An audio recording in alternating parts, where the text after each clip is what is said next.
yang tidak terbatas itu, yaitu Allah, tidak mungkin dianalogikan dengan yang terbatas.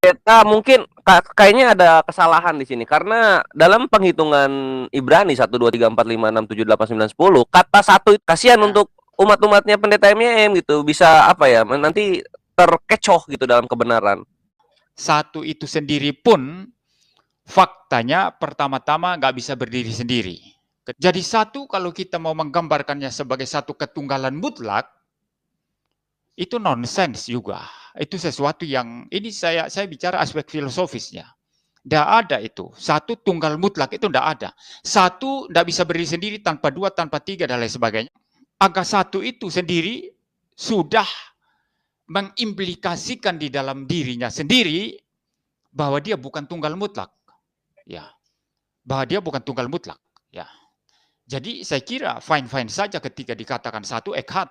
Ya, saya fine-fine saja. Ya, saya sudah mengatakan tadi ya, di pembahasan saya kalau Anda mendengar tadi bahwa di seluruh dunia ini ya tidak ada satu eksistensi atau being apapun itu yang memang itu adalah tunggal mutlak. Nggak ada itu. Saya belum pernah temukan itu ya.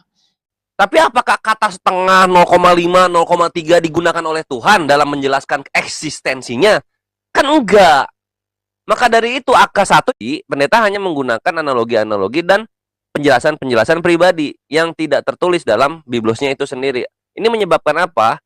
Mesti diterima kenyataannya. Keimanan kekristenan itu datangnya dari tafsiran, dari penjelasan. Keimanan kekristenan tidak datang dari yang tertulis. Kenapa Allah satu? Karena memang di luar Allah Tritunggal tidak ada Allah yang lain. Dan Allah Tritunggal ini bukan Allah yang bisa dipisah ya. Bapa, Anak, Roh Kudus bisa dipisah-pisah, bisa dibagi-bagi, bukan seperti itu. Kekristenan ini, nah di sini menarik ya. Ketika kekristenan bilang percaya Tuhan itu satu, tapi menganggap yang dua lagi, yang firman yang sifatnya Tuhan ini dan juga roh yang merupakan produk dari penciptaan, mempunyai kehendak yang setara dengan Tuhan. Nah, di sini kan jadinya ada tiga pribadi. Di dalam Bapa itu sendiri sudah ada Anak, di dalam Bapa dan Anak itu sudah ada Roh Kudus. Karena ketiga pribadi ini tidak bisa dipisah. Jadi Allah tidak bisa dikurung timur barat ya, dikurung pada timur barat, utara, selatan, atas, bawah, tidak ada itu Allah itu. Maka sebelah kanan Allah di mana? Tidak ada. Maka asumsinya pendeta MIM patah karena tidak ada yang mendukung dari otoritas. Ini keimanan Islam.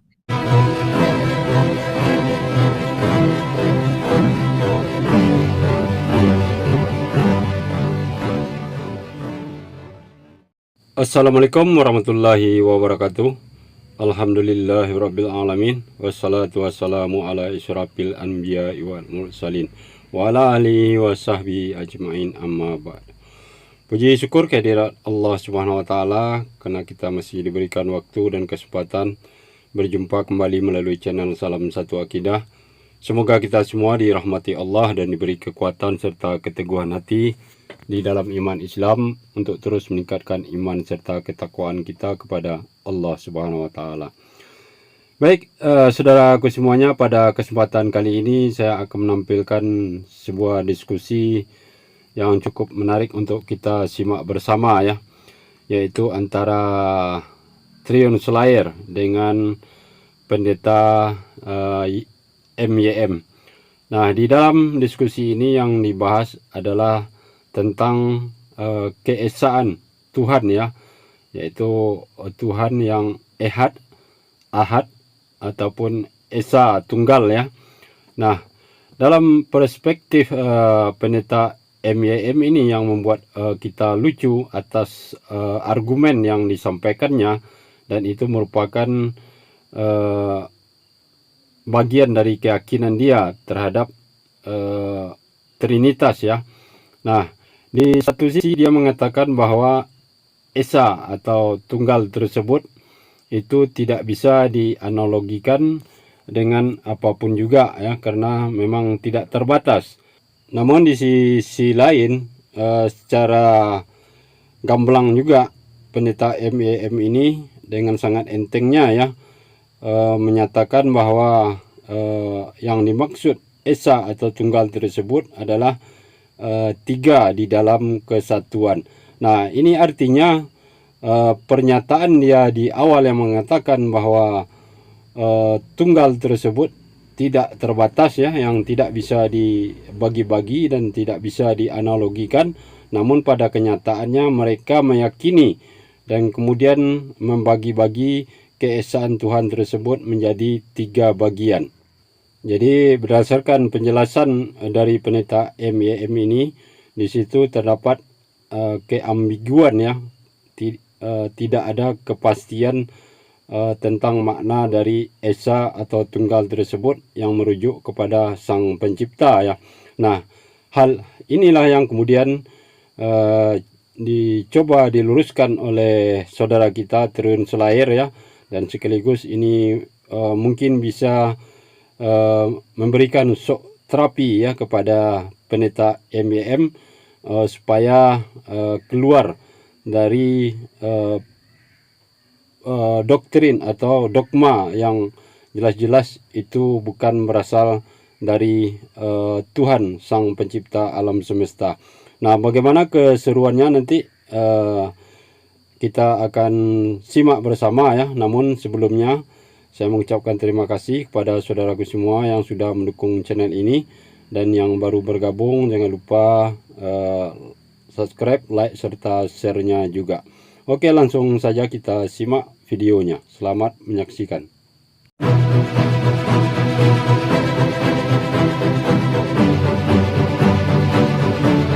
Penatua. Salam siang. Ya.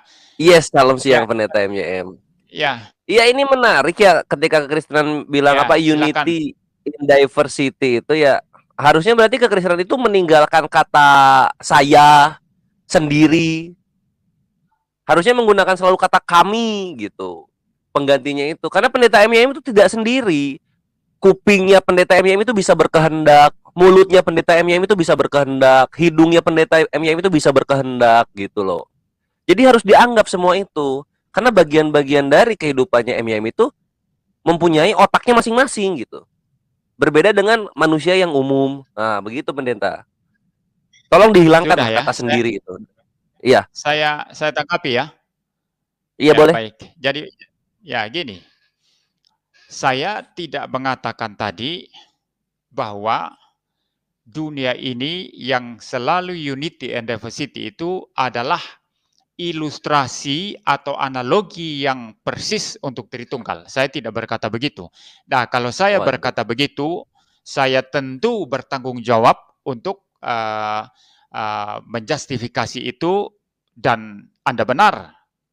Jadi saya karena unity and diversity, saya harus berkata kami, bukan aku. Ya. Tapi saya tidak mengatakan bahwa itu adalah ilustrasi atau analogi. Nah, di dalam teologi Kristen itu kita sudah menolak bahwa ada analogi atau ilustrasi yang persis menjelaskan Tritunggal. Itu tidak ada. Orang bicara air, kemudian bisa berubah jadi es, kemudian bisa berubah jadi uap. Itu analogi yang salah. Orang pakai matahari, ada cahayanya, ada panasnya, ada bulatan mataharinya. Itu analogi yang salah. Jadi tidak satu analogi pun bisa menggambarkan Trinitas. Kenapa? Karena konsepnya belum beres. Sebentar dulu, jangan di itu saya ya. Oke, tadi kirain nanya baru kenapa itu. Anda saya kasih kesempatan ya. Boleh. Nah, jadi tidak ada satu ilustrasi pun yang bisa menggambarkan Tritunggal ya, karena yang tidak terbatas itu, yaitu Allah, tidak mungkin dianalogikan dengan yang terbatas. Nah, maka yang menjadi poin saya di sini hanyalah bahwa prinsip unity and diversity itu direfleksikan oleh ciptaan. Tentu saja bagaimana ciptaan merefleksikan pencipta yang Tritunggal itu tidak mungkin sempurna. Karena yang terbatas tidak mungkin merefleksikan yang tidak terbatas, yaitu Tuhan, itu dengan cara yang sempurna. Jadi saya hanya bicara prinsip di sini. Prinsip unity and diversity. Nah, itu yang pertama ya. Kedua, tadi saya bicara dari aspek biblikal, bahwa istilah ekad dan yahid itu memang konteks penggunaannya itu berbeda. Ya, ekad merujuk kepada kesatuan. Misalnya Kejadian 2 ayat 24 mengenai laki-laki meninggalkan ayah ibu bersatu dengan istri. Keduanya menjadi satu daging. Istilah satu di sana ekad yang dipakai. Demikian juga dalam Yehezkiel tadi ketika papan Yusuf dan papan Yehuda dipersatukan, dua papan, itu juga merujuk kepada satu kesatuan, dan istilah yang dipakai juga lagi-lagi ekad, ya, bukan yakid. Kalau yakid itu misalnya dalam Kejadian pasal 22 ayat 2 di mana Tuhan memerintahkan Abraham untuk mempersembahkan anak yang tunggal yaitu Ishak, ya begitu ya. Jadi istilah yakid di sana bukan ekad yang dipakai. Nah, berdasarkan itu maka saya katakan sangat konsisten dengan Kejadian 1 ayat 26 ketika dikatakan baiklah kita, karena memang di dalam diri Tritunggal ada perundingan kekal bahwa manusia diciptakan menurut gambar dan rupa Allah. Jadi salah kalau dikatakan saya sedang mengatakan bahwa apa yang terjadi pada ciptaan itu persis pada Allah. Itu tidak mungkin, itu nonsens itu. Kristen tolak itu. Tapi bahwa refleksi daripada Tritunggal, ketritunggalan Allah, yaitu unity and diversity, kesatuan, ada keberagaman, itu direfleksikan oleh ciptaan. Ya, silakan sekarang. Ya, Iya, silakan. pendeta, mungkin kayaknya ada kesalahan di sini karena dalam penghitungan Ibrani 1 2 3 4 5 6 7 8 9 10, kata satu itu bukan pakai yahid juga, itu pakai ehad. Nah, kalau misalnya kata pakai ehad di sana, satu ini bergabung dengan apa? Itu pertama. Lalu soal bentuk Tuhan ya memang tidak bisa dianalogikan karena Tuhan sendiri sudah bilang bentar baik ya. di semua kitab suci, ya. Ya, baik maksud di semua saya kitab kalau suci. enggak, maksud saya kalau tanya satu-satu. Ya enggak apa-apa, lanjut. Enggak, ini kan ada beberapa premis dari pendeta MM yang aku rasa logical fallacy-nya terlalu kental gitu. Dan ini kasihan untuk umat-umatnya pendeta MM gitu. Bisa apa ya, nanti terkecoh gitu dalam kebenaran. Contoh misalnya Tuhan tidak bisa dianalogikan. Itu bentuknya, tapi keberadaannya bisa. Karena Tuhan sendiri berfirman, bagaimana dia menciptakan segala sesuatu sendiri, tidak ada yang membantu, tidak ada sesuatu yang menyerupai dia. Semua kitab suci sepakat untuk hal ini. Kemudian yang menjadi satu daging, itu manusia. Dan itu merujuk kepada bayinya kalau dalam keimanan Yahudi. Kejadian 1 nomor 26 memang ada kata ehad di sana? Tidak. Kata kita di sana.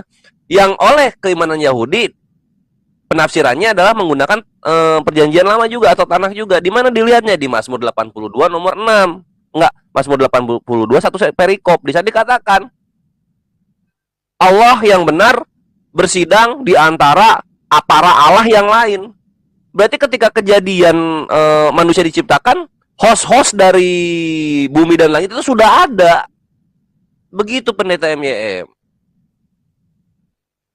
Silahkan dijawab. Baik, saya tanggapi ya.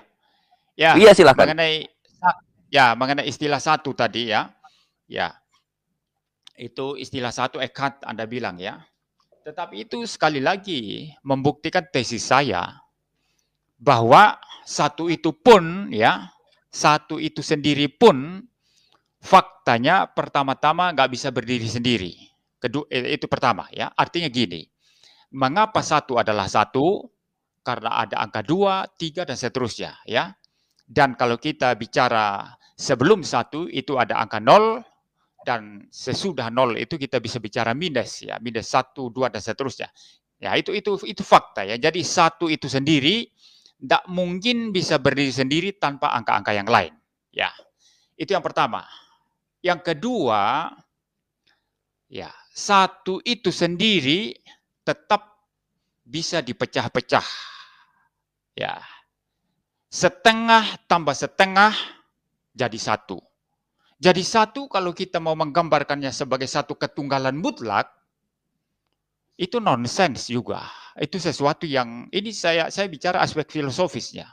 Tidak ada itu. Satu tunggal mutlak itu tidak ada. Satu tidak bisa berdiri sendiri tanpa dua, tanpa tiga, dan lain sebagainya. Di samping itu, satu itu sendiri pun masih bisa dibagi-bagi. Ya. Setengah tambah setengah jadi satu.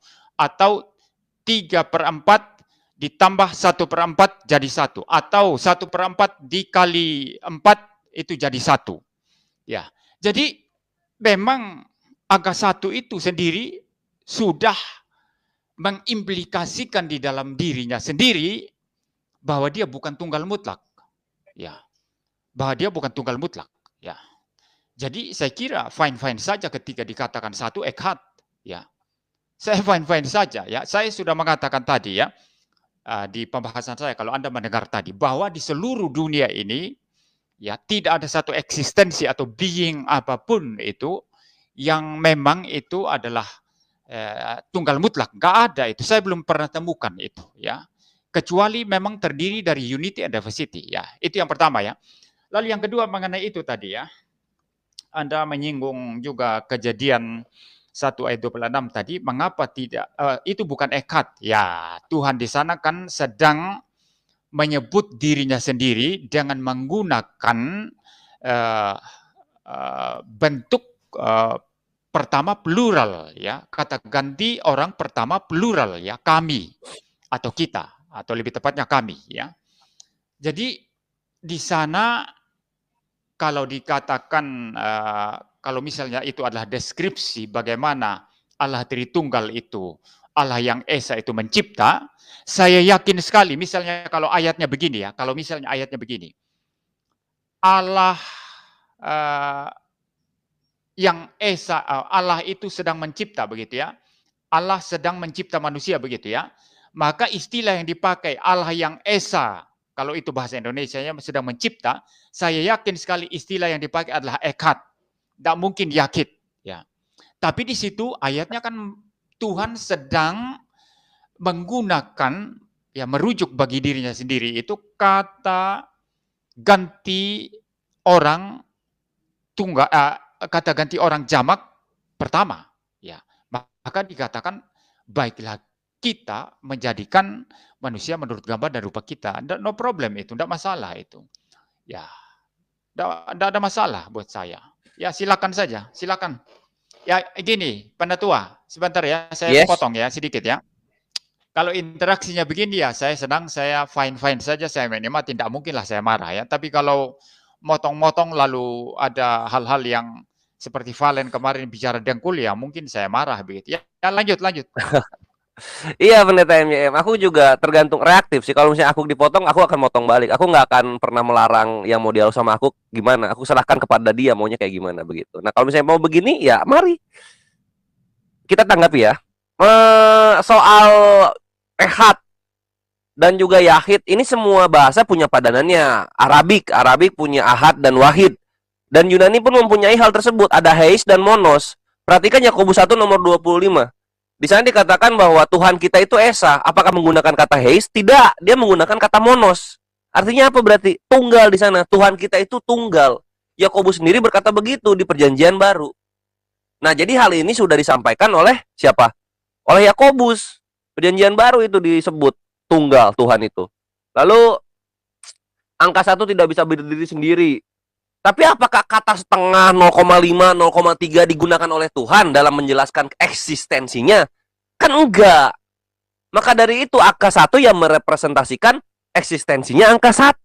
Itulah kenapa dalam Yahudi angka 1 menggunakan kata echad. Echad, Taim, Salos, Arba, Hames, Ses, Seva, Semon, Tesa, Eser. Itu sampai 10 itu. Dan kata satunya apa? Echad. Sayang sekali bukan Yahid. Nah ini yang membuat kekristenan nggak bisa lagi untuk terutama yang non Hebrew ya, untuk yang non Hebrew nggak bisa lagi untuk mengotak-ngatik kata echad ini karena udah ada sendiri. Misalnya pengen kesatuan, ahadot, nah itu baru kesatuan. Echadot, nah itu baru kesatuan. Jadi ada apa? Ada kata taf di belakangnya untuk menjadikan echad ini berubah bentuk katanya menjadi kesatuan seperti yang diinginkan kekristenan. Tapi sayang kalau echad 1, kalau echadut baru kesatuan. Gitu pendeta. Lalu kemudian soal apa? Ini yang mesti diterima kenyataannya. Dari sekian banyak yang pendeta jelaskan tadi, pendeta hanya menggunakan analogi-analogi dan penjelasan-penjelasan pribadi yang tidak tertulis dalam biblosnya itu sendiri. Ini menyebabkan apa? Mesti diterima kenyataannya. Keimanan kekristenan itu datangnya dari tafsiran, dari penjelasan. keimanan kekristenan tidak datang dari yang tertulis, tidak datang dari letter ledge. Itu pendeta. Makanya keimanan kekristenan itu kuatnya di hermeneutikanya. Tapi ketika kita sudah main by verses, waduh, di situ kekristenan akan lemah sekali. Tidak akan terlihat sama sekali Tritunggal di sana. Dan yang terakhir yaitu pendeta, jika ingin disebut Tuhan itu tunggal, Yakobus sudah merepresentasikan itu di Yakobus 1 nomor 25. Silakan. Ya, baik, saya tanggapi. Jadi gini, Boleh. Anda berkata tadi bahwa kalau Kristen diperhadapkan teks by teks itu akan rontok begitu ya, itu tesis Anda ya. Ya. Tetapi asumsi paling mendasar dari pernyataan semacam ini sebetulnya mengatakan bahwa penafsiran itu tidak penting begitu. Tetapi tidak ada yang namanya itu membaca teks apapun yang tidak melibatkan penafsiran.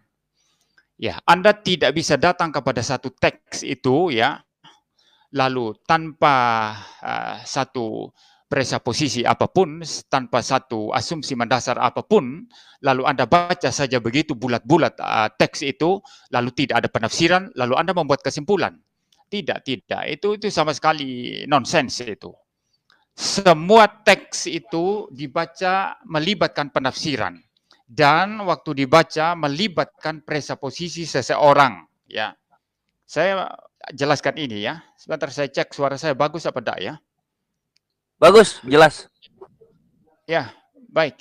Baik, saya lanjut. Jadi, misalnya waktu Anda datang membaca Alkitab, itu Anda datang membaca Alkitab itu bukan dari null hypothesis, itu istilahnya. Null hypothesis itu artinya dengan satu worldview yang kosong sama sekali di kepala. Tidak ada itu. Anda sudah mempunyai satu perspektif Islam di kepala Anda ketika datang mendekati Alkitab dan membaca Alkitab. Nah, berarti Anda membaca Alkitab dengan presuposisi Islam. Itu jelas itu. Sama juga ketika saya membaca Al-Quran Anda, saya tidak bisa melepaskan presuposisi Kristen saya yang mengatakan Yesus adalah Tuhan. Lalu ketika saya membaca Quran Anda nanti dikatakan Yesus hanyalah Nabi saja, itu langsung presuposisi saya itu menolak. Ya, Anda pun sama, presuposisi Islam Anda pakai ketika Anda membaca Alkitab. Itu pertama. Kedua, ketika Anda membaca Alkitab itu melibatkan penafsiran. Semua itu orang menafsir, ya. Interpretation, ya, interpret ya. Itu. Maka di dalam teologi Kristen itu ada ilmu hermeneutika, itu ilmu menafsir, ya. Jadi menafsir ini adalah sesuatu yang niscaya dilakukan oleh orang-orang ketika membaca teks. Itu sebabnya kalau Anda sekolah, ya, Anda membaca buku, lalu ditanya oleh guru dalam ujian, jelaskan apa yang Anda baca. Apa yang Anda jelaskan dengan teman-teman sekelas itu ada beda-beda. Ada yang sama kalau penafsirannya sama terhadap bacaan, ada yang beda. Ya, seperti itu. Kalau apa yang Anda baca itu tafsirannya sama dengan yang dipegang oleh guru Anda, maka Anda mendapat nilai 10. Kalau berbeda dengan tafsiran yang guru Anda itu terima, maka itu menjadi sesuatu yang menyebabkan nilai Anda itu menjadi diberi nilai rendah begitu. Jadi yang namanya presuposisi dan tafsiran itu selalu ada ketika orang membaca satu teks. Nah, maka begini. Yang kedua sekarang begini penjelasan saya. Ketika membaca Alkitab itu, kita tidak bisa melepaskan satu teks itu dari konteksnya. Ya, teks itu ada pada satu konteks tertentu. Misalnya juga, kalau bicara kata, satu kata dipakai itu ditempatkan dalam konteks tertentu. Kalau kata yang sama nanti ditempatkan dalam konteks yang lain, artinya bisa berbeda.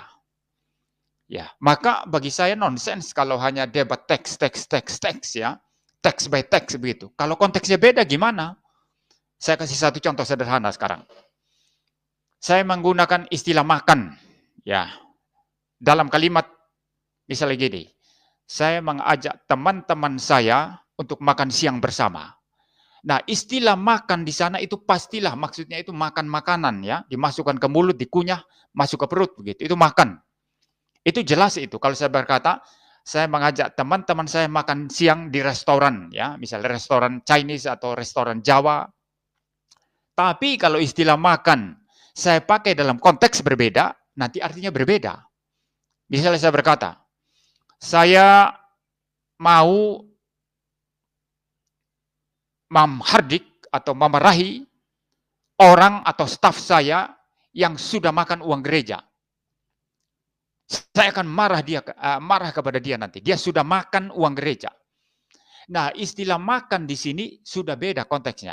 Tidak sama dengan makan yang pertama tadi. Kalau makan yang pertama itu dalam pengertian biasa, makanan masuk ke mulut, dikunyah, masuk ke perut, ya. Tapi makan dalam pengertian yang kedua ini artinya itu korupsi. Dia mengkorupsi uang gereja, makanya saya mau marah kepada dia. Nah, maka tidak sesederhana itu bicara text by text. Lihat satu kata atau satu kalimat atau satu ayat itu ditempatkan dalam konteks apa. Misalnya, yang kemarin bahkan itu Ade Armando sendiri, itu saya anggap bisa kepleset, ya, memplesetkan iman Kristen, masalah pedang itu. Kalau kita bicara waktu Yesus berkata, ya, aku datang bukan untuk membawa damai, tapi untuk membawa pedang. Kalau dibaca dengan tepat pada konteks yang tepat, itu maksudnya dia memisahkan antara orang yang percaya kepada dia dengan yang bukan percaya. Memisahkan ayah dengan ibu, memisahkan ayah dan anak-anaknya, memisahkan orang-orang yang berkeluarga oleh karena iman kepada Kristus dan yang lainnya tidak beriman kepada Kristus. Itu maksudnya. Jadi tidak ada indikasi apapun Yesus di sana itu memerintahkan untuk angkat pedang lalu bunuh orang. Ya, tidak ada itu. Nah, ini yang saya maksud. Maka kami membaca Alkitab tidak seperti misalnya Anda, ya, membaca Al-Quran yang Anda mungkin butuh teks by teks, ya, begitu, ya, menafsirkan satu teks tersendiri saja terlepas dari teks-teks yang lain, terlepas dari konteksnya. Kami membaca Alkitab tidak seperti itu. Nah, maka kesimpulan saya sebelum saya menyerahkan kepada Anda, saya jawab dulu masalah Yakobus nanti, ya.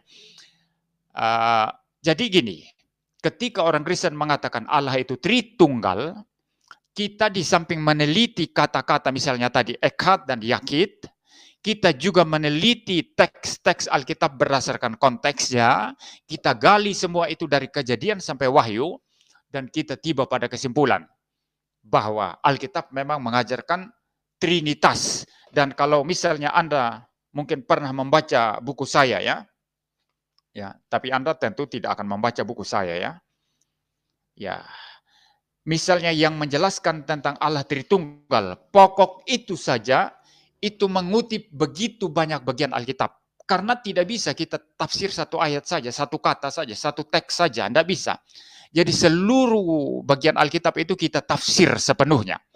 Ya, kita banding-bandingkan, lalu kita membuat kesimpulan. Ini cara orang Kristen membaca Alkitab. Ya, jadi kita tidak pakai teks by teks begitu, hanya satu teks saja lalu kemudian diperdebatkan itu saja untuk mengambil kesimpulan. Kita tidak pakai itu.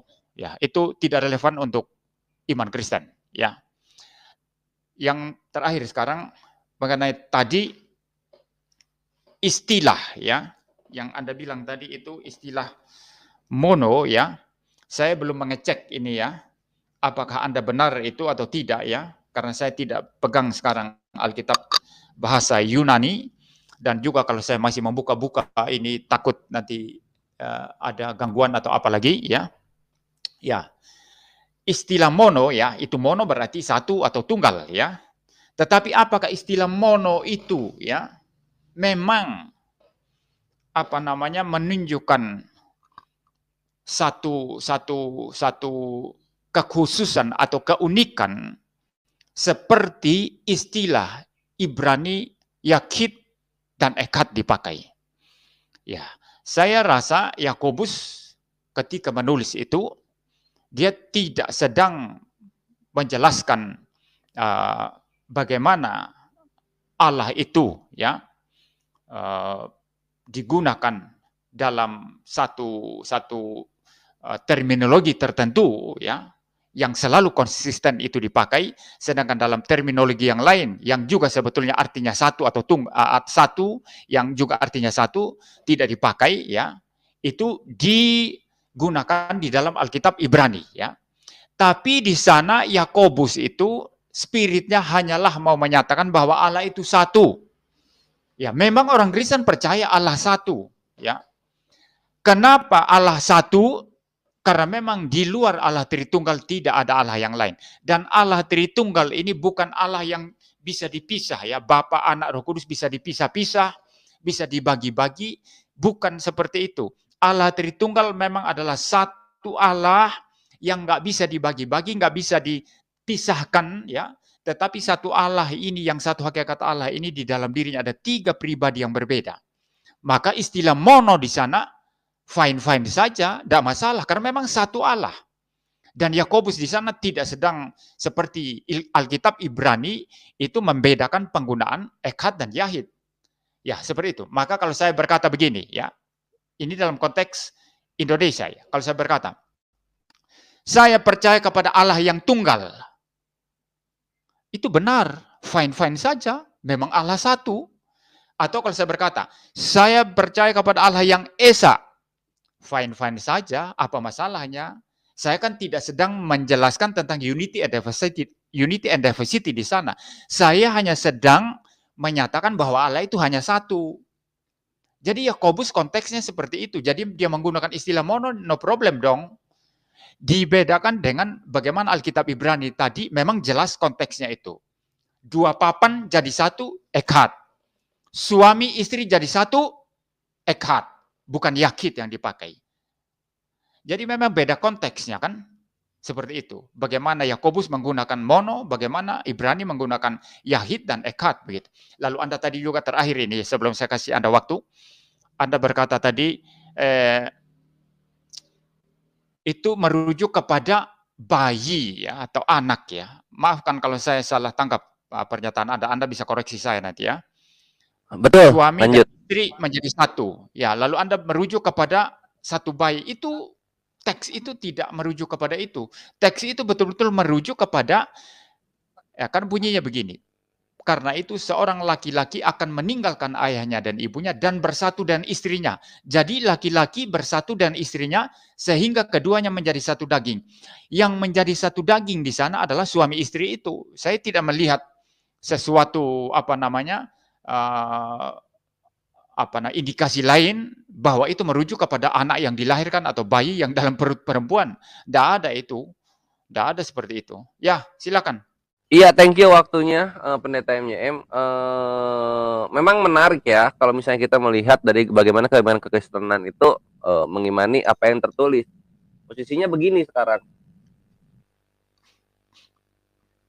Ketika mau, tadi yang analogi yang pertama, saya mengajak makan orang-orang. Lalu kemudian ada analogi kedua yang saya mau menghardik orang yang makan uang gereja. Nah, posisinya yang saya mengajak makan orang-orang ini, apakah tertulis di tempat lain bahwa makan ini adalah makan yang lain tuh ada nggak gitu tertulis? Ada nggak dijelaskan lagi gitu di dalam yang tertulis ini? Kalau misalnya nggak ada penjelasan lagi mengenai makan gitu, tidak ada rujukan yang otoritasnya, maka kita juga susah sendiri. Maka dari itu kita mesti berangkat kemana? Ke KBBI. Kita lihat nih makna tersirat dari makan itu apa? Seperti itu. Kita kan punya KBBI, itu otoritas. Begitu juga dengan kitab suci tentunya. Semaksimal mungkin dalam konsep ketuhanan terutama Pendeta MYM, penafsiran harus datang dari dalam otoritas-otoritas yang ada di dalam skripturnya sendiri. Jangan dari di luar skriptur. Karena ini jatuhnya nanti menyumpalkan kata-kata pribadi kepada mulut dari orang-orang otoritas yang ada di dalam perjanjian lama, perjanjian baru. Ini kan kejahatan jatuhnya. Contoh ya. Penyumpalan kata yang terjadi dalam kekristenan. Tidak ada otoritas-otoritas dalam perjanjian baru baik perjanjian lama yang mengatakan Tritunggal, ilah menjadi manusia, sembahlah firman, sembahlah roh, atau mengganti hari Sabat menjadi ibadah hari Minggu. Itu nggak ada sama sekali. Itu datang dari luar scripture, datang dari di luar tokoh-tokoh scripture-nya itu. Nah, di sini fatalnya. Ini membuat apa? Terjadi perubahan yang masif antara konsep ketuhanan tokoh-tokoh perjanjian lama perjanjian baru dengan kekristenan 2022. Ini terputus, putus gitu. Maka dari itu balik lagi lemah. Sedangkan Al-Qur'an kami tafsir itu Quran bil Quran atau enggak Quran bil hadits. Quran bil Quran apa maksudnya? Menjelaskan apa yang dimaksud oleh Allah dengan perkataan Allahnya sendiri.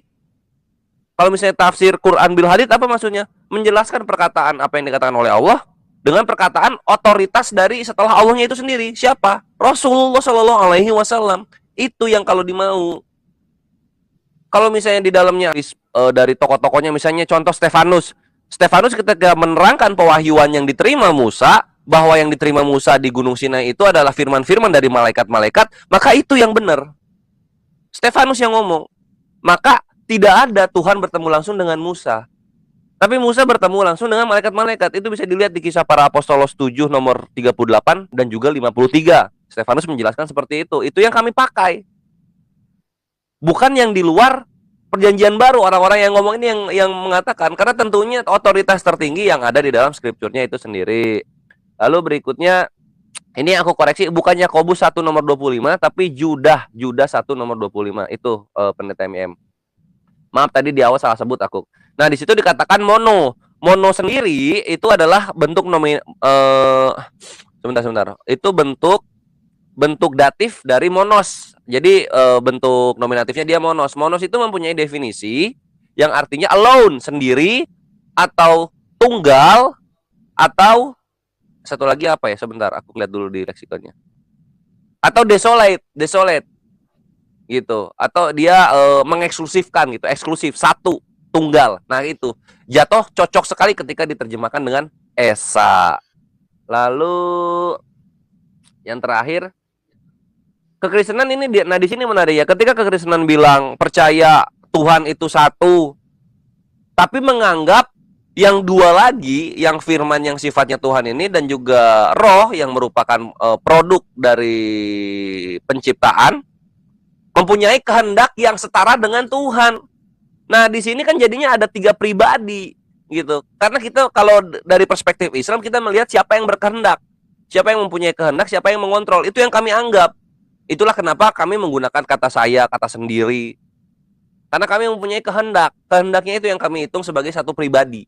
Kalau punya kehendak satu pribadi, maka pribadi ini di luar pribadi yang lainnya. Tidak mungkin ada 2 pribadi dalam satu tubuh. Lah, lalu contohnya misalnya begini ya. Kita lihat. Ini misalnya kalau kita pakai pribadi, karena dalam kekristenan itu sangat syarat dengan tre personae una substantia.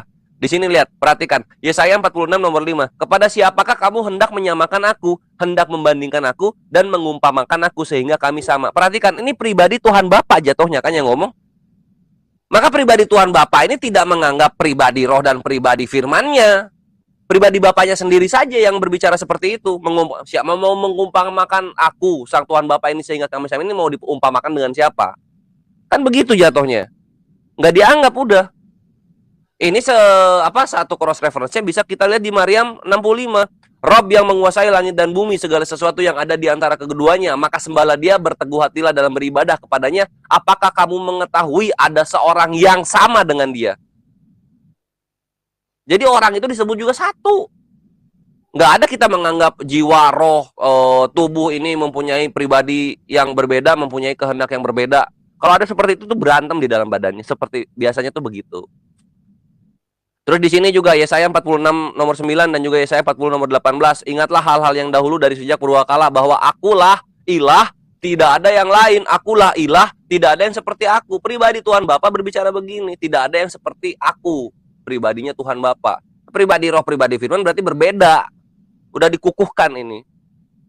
Asyura ayat 11. Laisa kamitslihi syai'un, tidak ada sesuatu yang menyerupai Allah, sesungguhnya Dia Maha mendengar lagi Maha melihat. Ya udah, berarti Allah saja yang begini tuh Allah saja. Sifatnya ini tidak hidup seperti Allah. Karena sifat harus ada yang menyifatinya.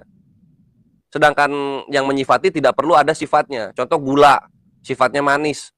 Manisnya hilang, apakah gulanya ikut hilang? Kan enggak. Gitu simpelnya pendeta. Nah, ini adalah konsekuensi dari konsep ketuhanan dari kekristenan itu sendiri. Silahkan pendeta ditanggapi. Ya, tapi saya mendengar poin-poin Anda ini tidak mendarat ya.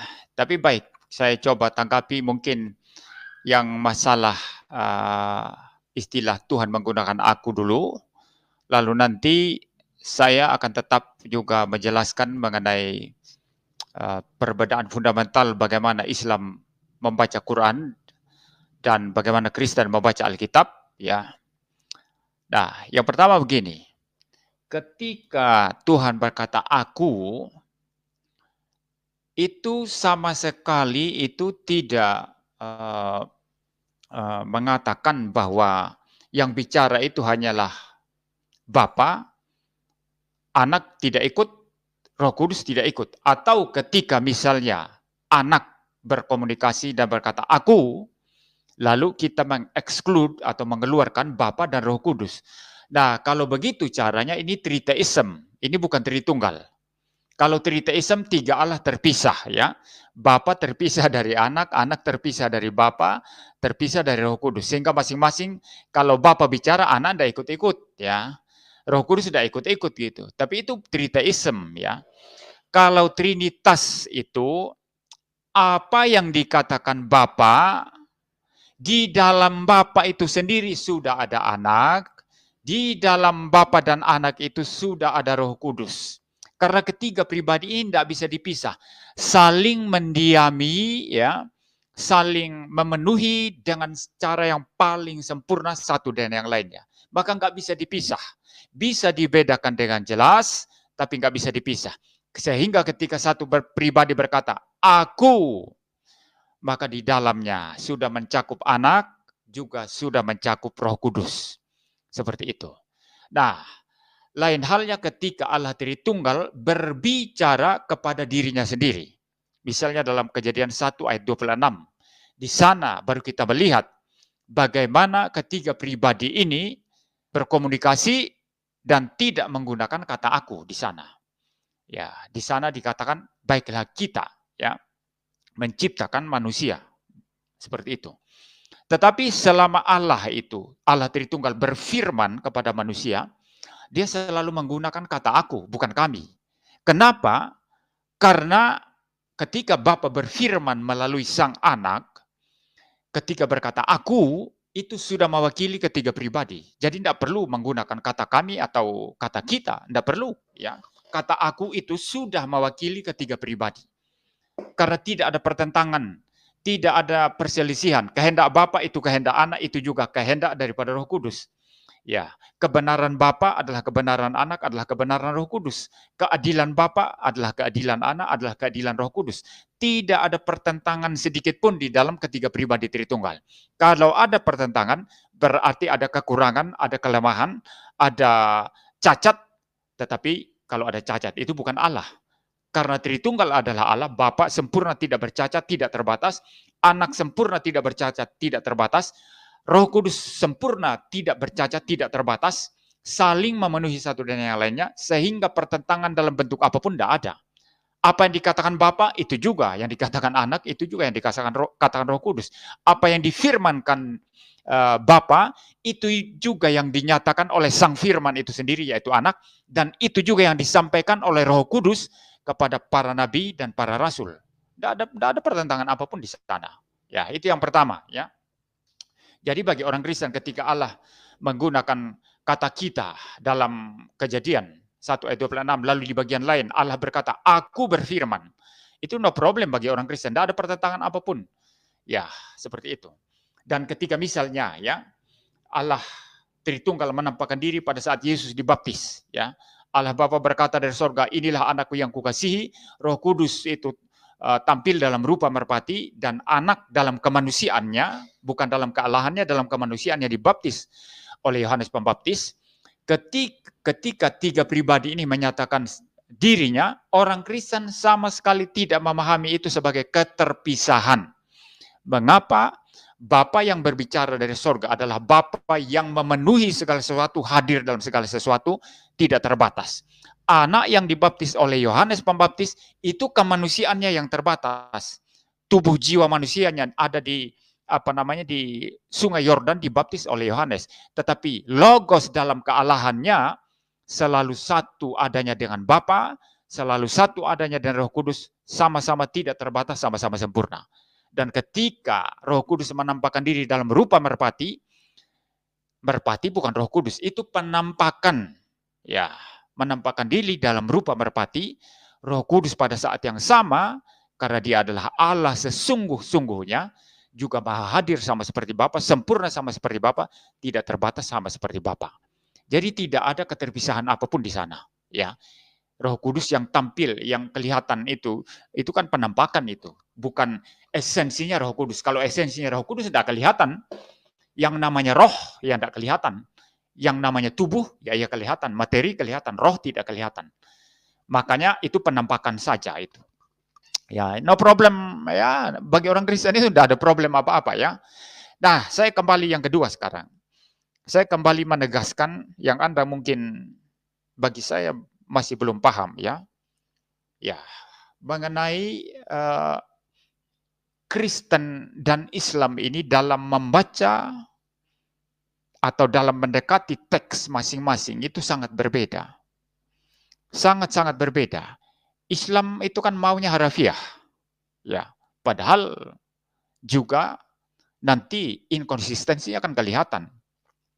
Ada tafsiran-tafsiran juga, itu sebabnya. Penafsiran misalnya saja, itu orang-orang Cokro TV, Dedi Siregar, Ade Armando, dan tafsiran Anda terhadap Quran juga pasti beda.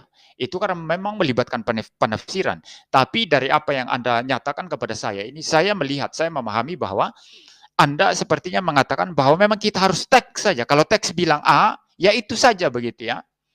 Tapi Kristen tidak begitu. Kita melihat teks itu ditempatkan dalam konteks apa.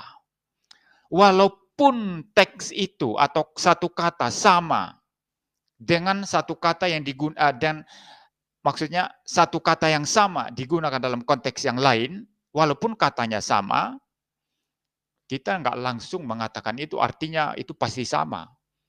Nah, saya kasih contoh tadi, saya dengar penjelasan Anda pun nggak paham ya, belum sepenuhnya paham ya, bahwa istilah makan itu, Anda bilang kita kembali ke KBBI ya. Itu KBBI itu dia menjelaskan dalam konteks makan itu dalam pengertian yang biasa. Tapi kita sering menggunakan apa yang kita biasa sebut itu sebagai apa ya itu, kalau dalam bahasa Inggris itu semacam phrasal verb ya, itu dalam bahasa Inggris ya, di mana arti normalnya itu seperti misalnya makan tadi itu adalah memasukkan makanan ke mulut, tapi ada yang merupakan kata-kata phrasal verb yang tidak mengikuti pengertian yang normal, yang alamiah. Misalnya tadi makan uang. Istilah makan uang kan umum dipakai itu. Ya, tidak bisa disangkal itu kan, makan uang artinya kan korupsi. Ya, makan uang artinya kan korupsi. Misalnya dalam itu ada perumpamaan atau mungkin lebih tepat peribahasa ya, peribahasa yang sering dipakai, pagar makan tanaman.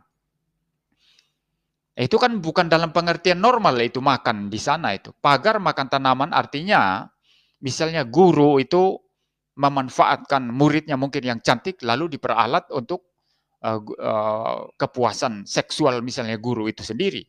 Nah, misalnya pengertiannya kan begitu ya. Itu umum kan dalam bahasa Indonesia. Bahasa Indonesia kan menerima peribahasa ungkapan-ungkapan. Ya, saya bilang phrasal verb tadi, ungkapan-ungkapan ya. Pengertian satu ungkapan dengan pengertian satu kata dalam pengertian normalnya itu kan berbeda. Maka membaca Alkitab ini kita lihat kalau Kristen, apakah itu sifatnya memang harafiah, harus ditafsir harafiah, atau sifatnya simbolik. Misalnya yang sering orang Islam salah tafsir.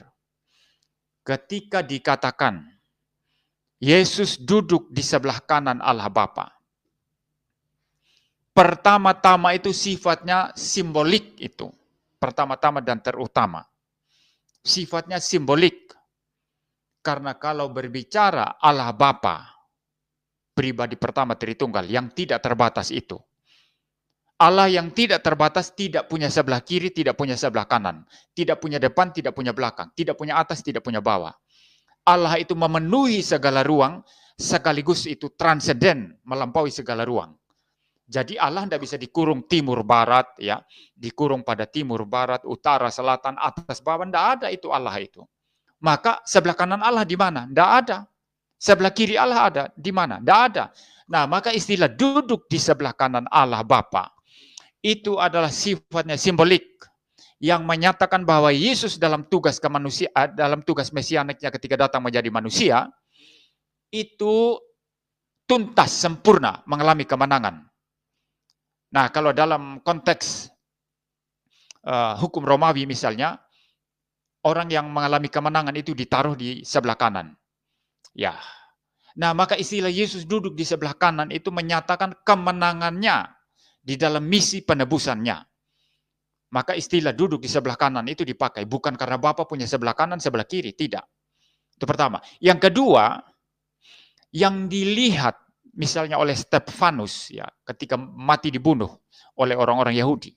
Dia melihat Yesus berdiri di atas di sebelah kanan Allah Bapa katanya.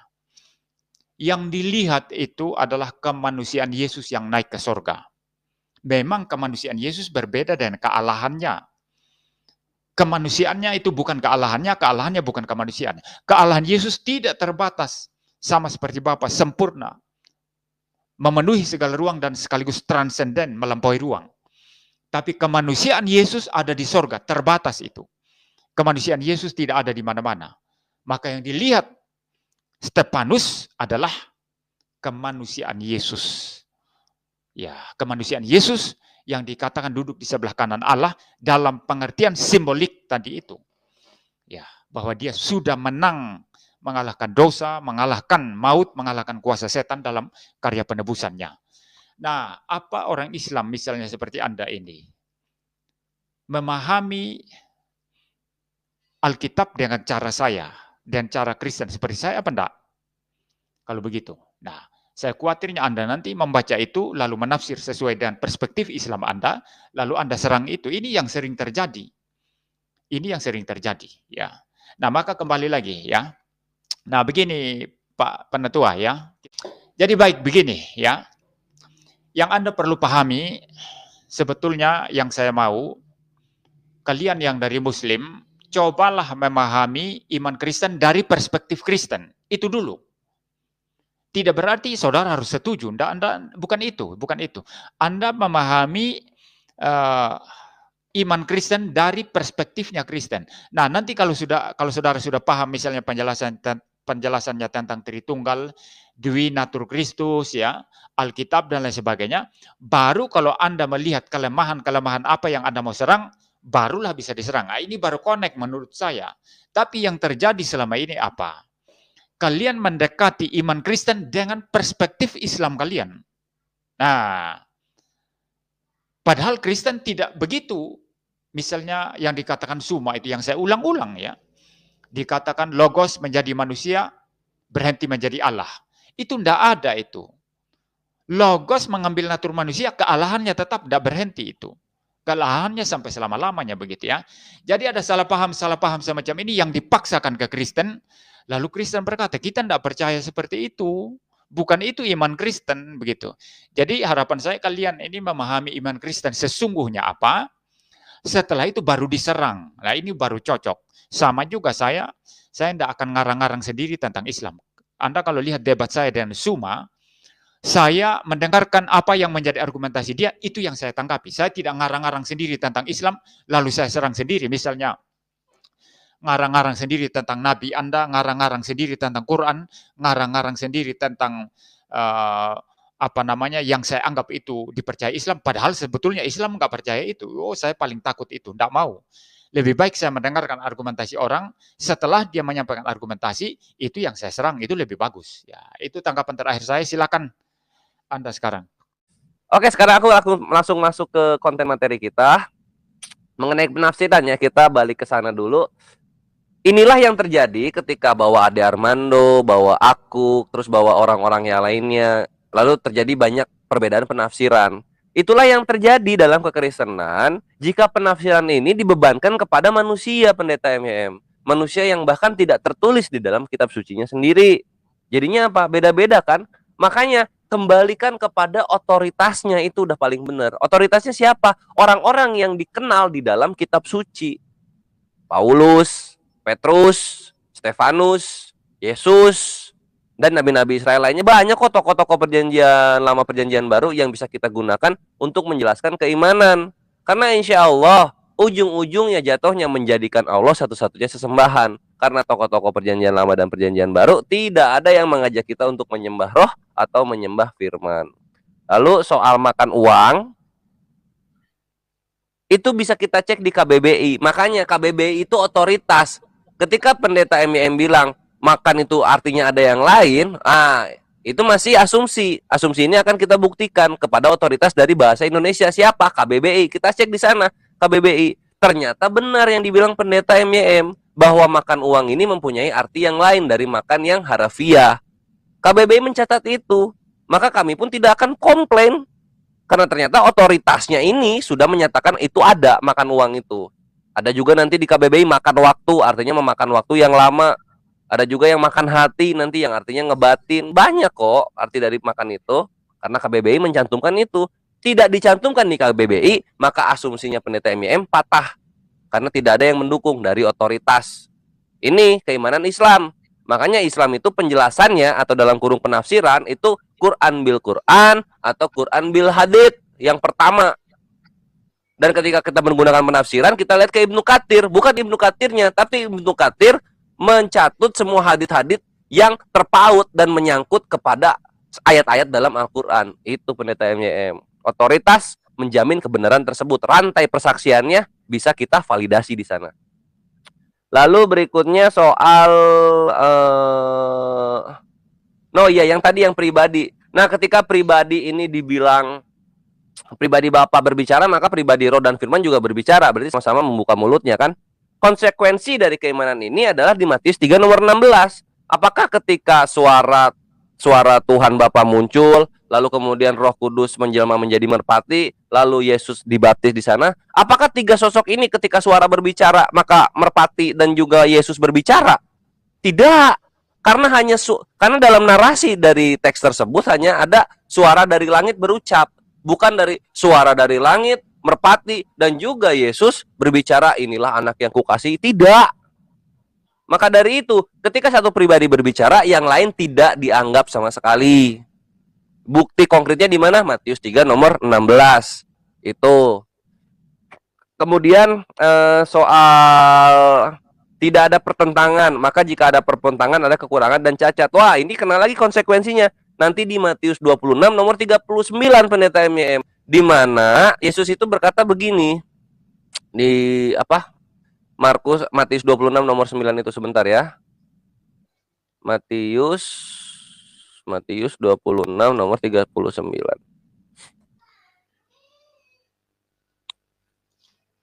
Nah, di sini itu dikatakan begini. Maka ia maju sedikit lalu sujud dan berdoa. Kata Yesus, berarti, ya Bapakku, jikalau sekiranya mungkin, biarlah cawan ini lalu daripadaku, tetapi janganlah seperti yang kuhendaki, melainkan seperti yang engkau kehendaki. Perhatikan, ada pertentangan di sini. Ada pertentangan kehendak Yesus, tapi Yesus mengalah, lalu membiarkan kehendak Bapaknya yang terjadi. Dua pribadi pasti ada dua kehendak. Dua kehendak berarti ada dua entitas. Ini adalah konsekuensi logis yang harus ditentang sampai akhir zaman oleh kekristenan. Logika seperti ini yang harus ditentang. Dalam Islam ini final. Ada yang berkehendak, maka itu pribadi. Ada lagi yang berkehendak, maka itu pribadi yang berbeda. Sekarang dilihat apakah yang pribadi yang berbeda ini statusnya. Apakah itu holik atau makhluk. Nah, di sini status nanti akan terlihat perbedaannya. Begitu pendeta MYM. Lalu yang terakhir itu soal logos ya. Logos. Ini yang menarik. Ini salah satu argumentasi aku yang selalu sulit untuk dibantah. Tadi yang pertama itu mengenai konsekuensi logis dari pribadi berbicara, lalu yang kedua ini mengenai logos. Nah, logos aku akan tarik secara general. Ini pendeta MYM ya. Tidak ada konsep keimanan dalam kekristenan yang eksklusif datang original dari kekristenan itu sendiri. Salah satunya adalah logos. Penuhanan kepada logos sudah dilakukan oleh Heraklitus pagan Yunani tahun 500 sebelum Masehi. 500 tahun sebelum Yesus turun ke bumi. Penuhanan logos ini pertamanya dari Heraklitus, lalu kemudian dikembangkan lagi oleh Zena de Atrium. Zena de Atrium bikin universitas, dibuka bernama Stoikisme, kemudian Stoikisme. Setelah Stoikisme, maka Hellenistic Judaism yang bernama Philo memodifikasi logos ini untuk menjadi angel of God atau agennya Tuhan di dalam keimanan Yahudi.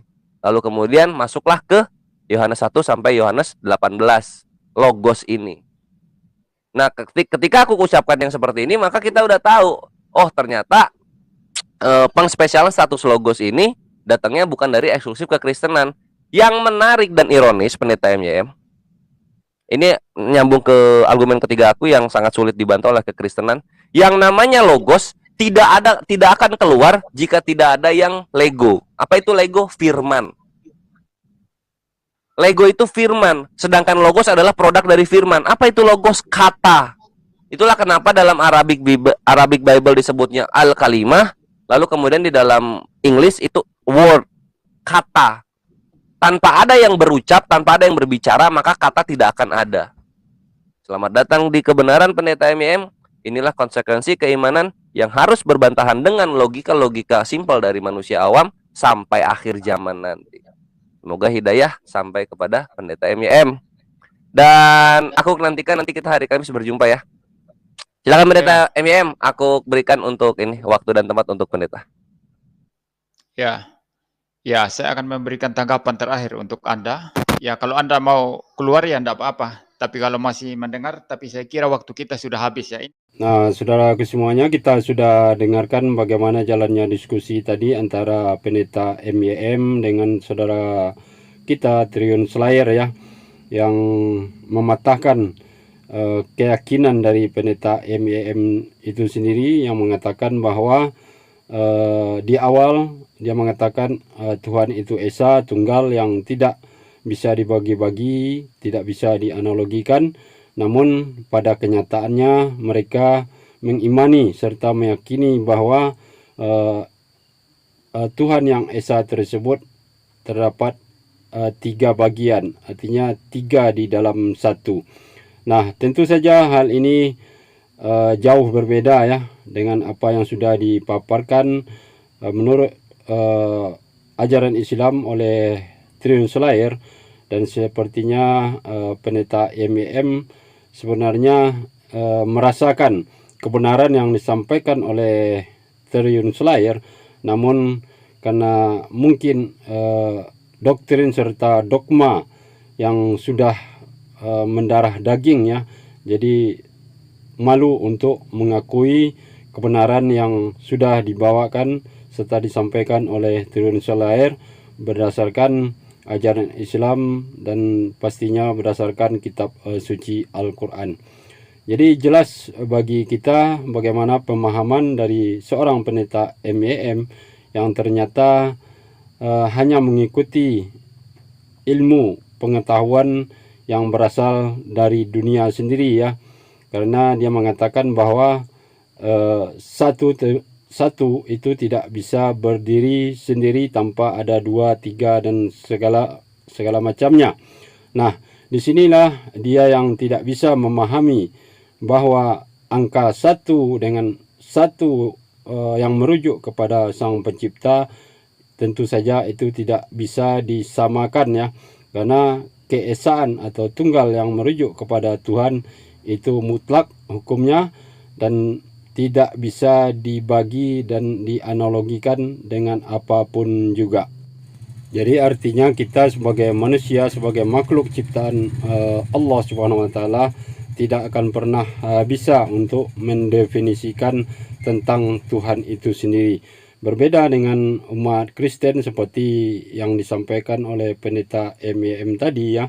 Jelas nyata di situ hanya berdasarkan asumsi belaka dan keinginan mereka yang memang ingin menuhankan makhluk ciptaan dari Allah Subhanahu wa taala itu sendiri. Nah, demikianlah saudaraku semuanya, dan kita akan tunggu apakah Pendeta MYM ini masih bernyali ya untuk beradu argumen dengan saudara kita Triun Selayar. Mudah-mudahan di video selanjutnya kita akan melihat bagaimana sepak terjang dari Triun Selayar untuk mematahkan segala argumen dari pendeta MEM yang penuh dengan asumsi belaka. Terima kasih atas perhatiannya. Saya akhiri. Assalamualaikum warahmatullahi wabarakatuh.